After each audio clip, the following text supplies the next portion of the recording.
Hey, it's Adore Delano, and you're watching Jamar 84, motherfucker. Thank you so much, baby. Yes.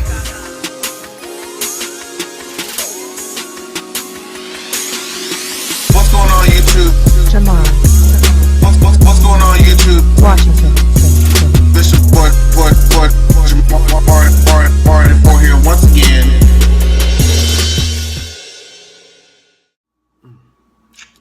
Hey, what's going on YouTube? This is boy Jamar 84 here once again, and we're here to recap yet another episode of Rupaul's Drag Race. This is episode 6, I believe, called Wizards of Drag. Okay, this is kind of like a pretty. I thought I was gonna get more from this episode from the main challenge anyway, but it is what it is. So I just actually finished watching Untucked on YouTube, so I'm gonna recap everything that went on in both particular episodes. So the episode starts off with the girls kind of talking about Naomi's drag and how they pretty much are saying that, we just want to see you one time come out in something more than a bra and panties. Like, how many bra and panties sets do you have? Which is a completely valid, point to make, because if you think about every single one of Naomi's outfits, they do complement, her body more so as opposed to like the actual design and clothing of the gown that she's wearing, which, is her drag aesthetic. She, that's what she models her drag character after. So, that's what she knows how to do. But it's always good to have something else like in the trunk pocket that you can pull out in case of emergencies. Now is the time. So Bob just won the last challenge for, it was Snatch Game last week. Yeah, for the Snatch Game, which was still well deserved. And so Bob is, I don't want to say I don't know if I would say that he's feeling himself. He is feeling himself, but then he's like, well, I'm just here to have fun. I'm just, but he's going on like, I've won 2 challenges. I want to win 3 challenges. Has anybody ever won 3 challenges? I don't know if anybody's ever won 3 challenges. Did Ginger Minge win 3 challenges? I'm not sure. But everybody's gunning for Bob. Everybody's waiting for Bob to fail at this point. And now it's really starting to dwindle down to the wire. Like, a lot of the, not even a lot, but, most of the queens that could be seen as fillers are gone. So there's not like a lot of buffer at this point. It's not like you can kind of do okay, but there's always somebody else that's just as bad as you are or worse than you are, so they can be put in the bottom and eliminated. There's not many people like that now, especially where it's 6 at this point. Well, it says it's 7 at this point. So it's either do or die. This is going to be the point where the judges don't have a lot to pick from, so they have to nitpick on the small things, and if you fuck up, it's going to be magnified at this point. So Bob is feeling the heat. So they do the reading is fundamental, the library is open challenge. And there were some cute reads this time, but they still weren't as funny and memorable, even as last year. Y'all know last year, Pearl even went after RuPaul last year. And there were some that were kind of okay. Like Derek tried to say, Bob the drag queen, I didn't know that there were many different forms or different shades of ashy, and I was like, okay. Naomi was got back at Derek and was like, well, you say that it takes an hour to do your makeup, but why does it look like 5 minutes? Because y'all know everybody on the reviews as recap Drag Race, especially on AfterBuzz TV, Lorraine Love always talks about how it looks like Derek does her eyeliner with a Sharpie marker. And it does look very just smoky eye, and that's it as far as like the makeup goes. She doesn't cover her brows. She doesn't really do much contour or anything, because Derek really has like a really chiseled chin. Like, he has a very masculine face. So I would imagine, well, I guess when you're used to looking like Brittany doesn't do much as far as makeup concerns. So I guess when you're just trying to keep it simple, you don't really venture too far out of that. So she may not know how she would look if she tried to push her makeup further than that. So I guess that's just her safe zone, but girl. And then of course, Bob had the funniest ones where you talked about Robbie Turner, and she was like, well, I know you're a fan of classic movies, but I want to introduce you to one of my favorite classics, Flipper. I was like, ooh, because y'all know Robbie's teeth are jacked. They're not. Well, you know what? I'm not going to go there. I was about to shade somebody else from a different season, but I love her. I'm not going to do her tonight. Not going to do it. But yeah, I thought that was kind of cute. So, of course, Bob wins the reading challenge just because Bob is the king of making things funny. So they get introduced to the Little Women of LA, who are going to be, this is going to be the makeover challenge where they have to take each Little Woman of LA has a character from the Wizard of Oz that they have to, you know, design an outfit, you know, inspired by that character. And Kimchi got the Wicked Witch of the West. Chi Chi got Dorothy.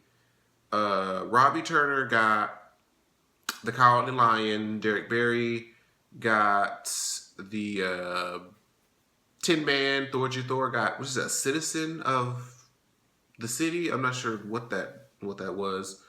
Who am I missing? Bob the Drag Queen got Glinda the Good Witch. Who am I forgetting?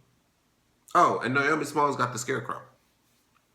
So they all had to do their own. They were in the workroom, minding their business, doing their designs and whatnot. And Chi Chi and I believe her, I forget what the little woman she was working with name was. I want to say it was Brianna, but I'm really not sure. I don't think that was her.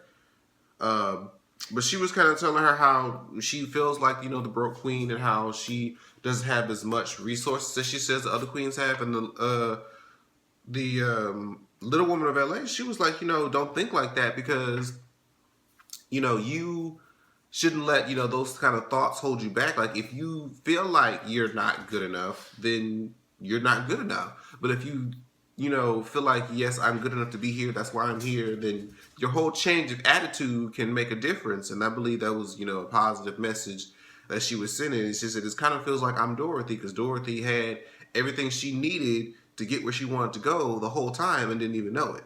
So I thought that was a good, you know, message to kind of put in there. Like, you don't always doubt yourself. If you, you know, believe you can do it, you can do anything.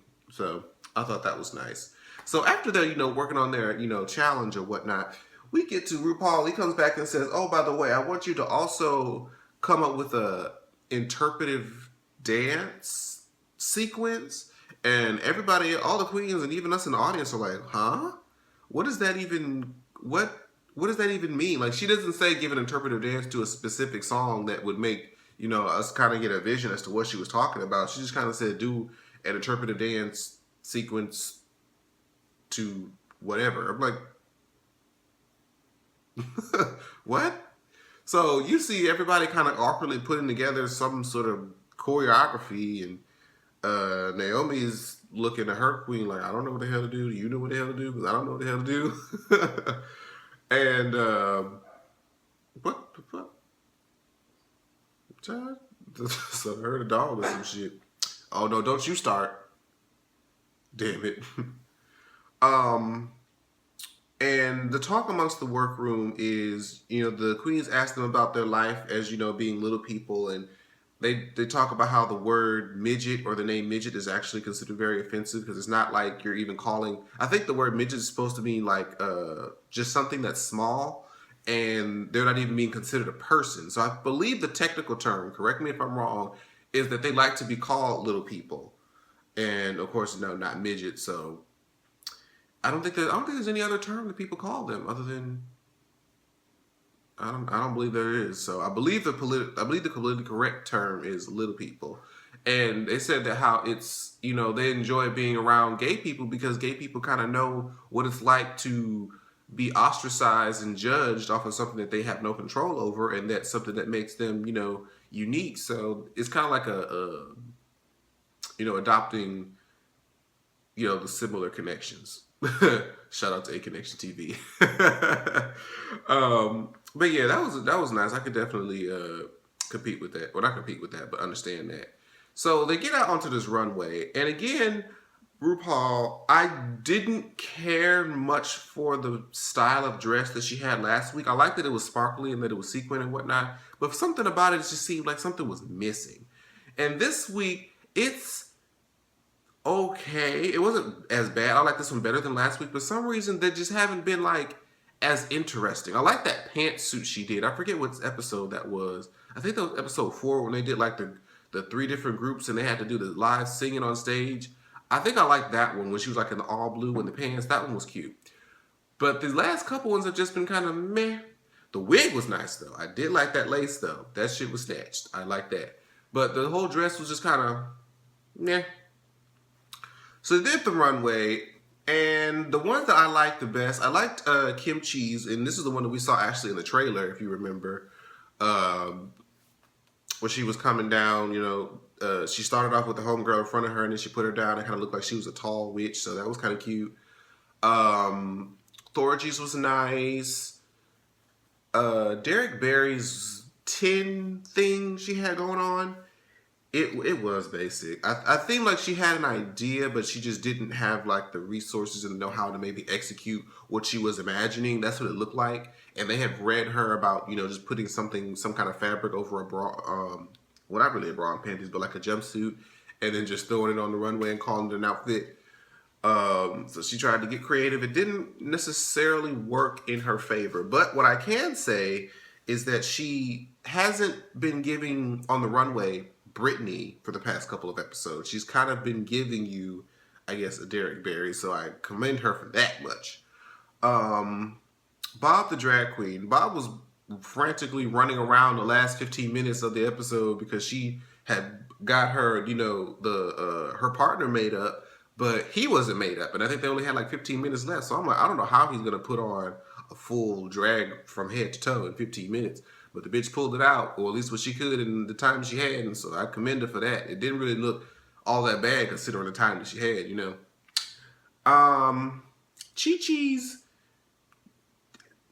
Chi-Chi's wasn't bad, but I could tell like if she had maybe contoured some titties. I don't know if she had like a corset underneath, something to give like some more shape to what she had, because it did just kind of give like hog body just a little bit, and I was like, oh boy, because I know I'm gunning for Chi-Chi, because Chi-Chi has been kind of written off by most of the queens and really much a lot of America as being the broke queen, and so she kind of felt like, oh, I can't do this, I can't do that, but she made it to episode all the way through to episode 7. So hey, I give her your props, bitch. I'm going to give you a clap as long as you keep on staying in this competition. If she makes top 3, I'll be floored. I'll be floored, bitch. Anyways, did I talk about everybody's outfit? Oh, Naomi Smalls. That shit was awesome.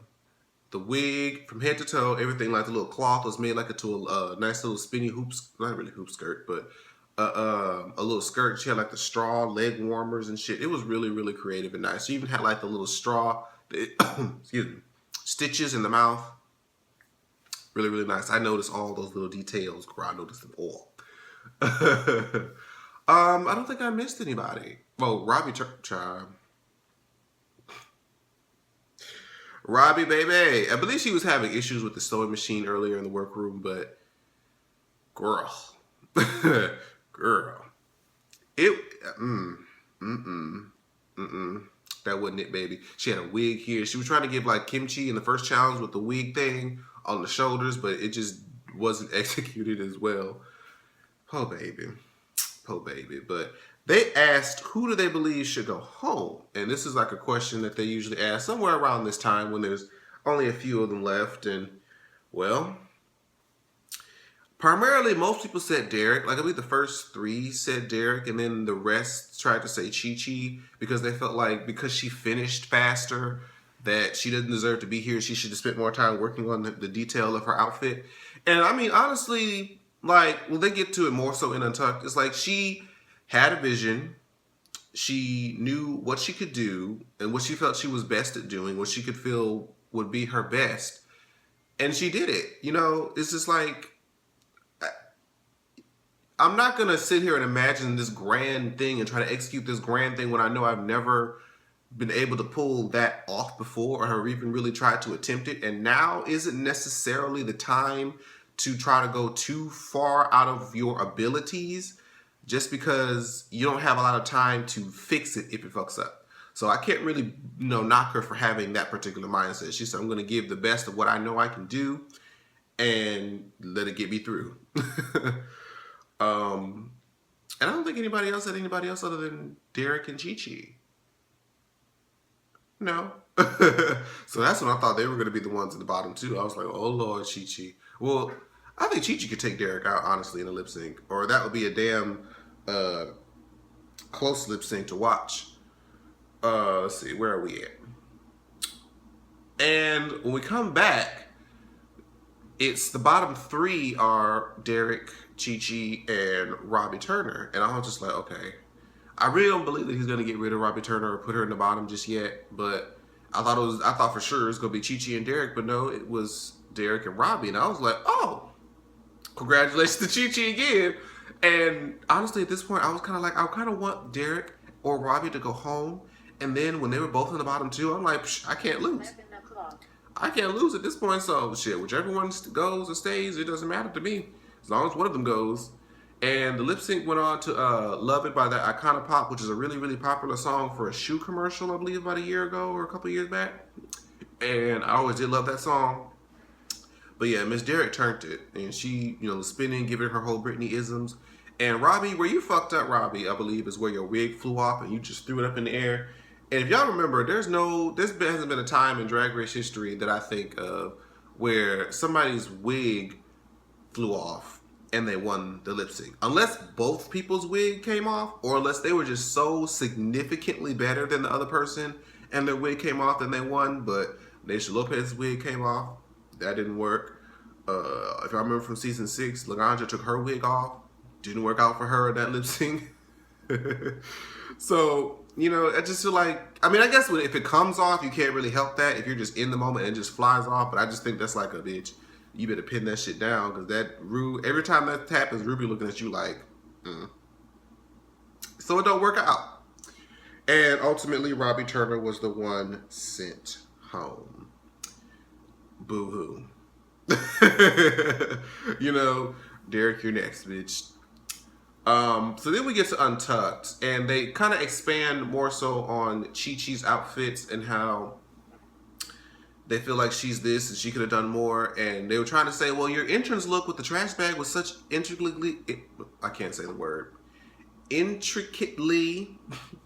designed, and it looked really nice. But she said, well, a lot of people have been saying, and those that were on the Drag Race recap had said the week before last, or the last week, is that those entry outfits, they had all the time that they needed to do whatever it is that they needed to do to make the outfit look the way they wanted it to look. When you're designing these costumes for Drag Race, you have a day. So you don't have, and you can't run out to the store and grab, any materials that you think would make your outfit look better. Like, you have what you brought and what they give you in the workroom. So, you don't have as much resources as what you can design at home. You have as much time as you want.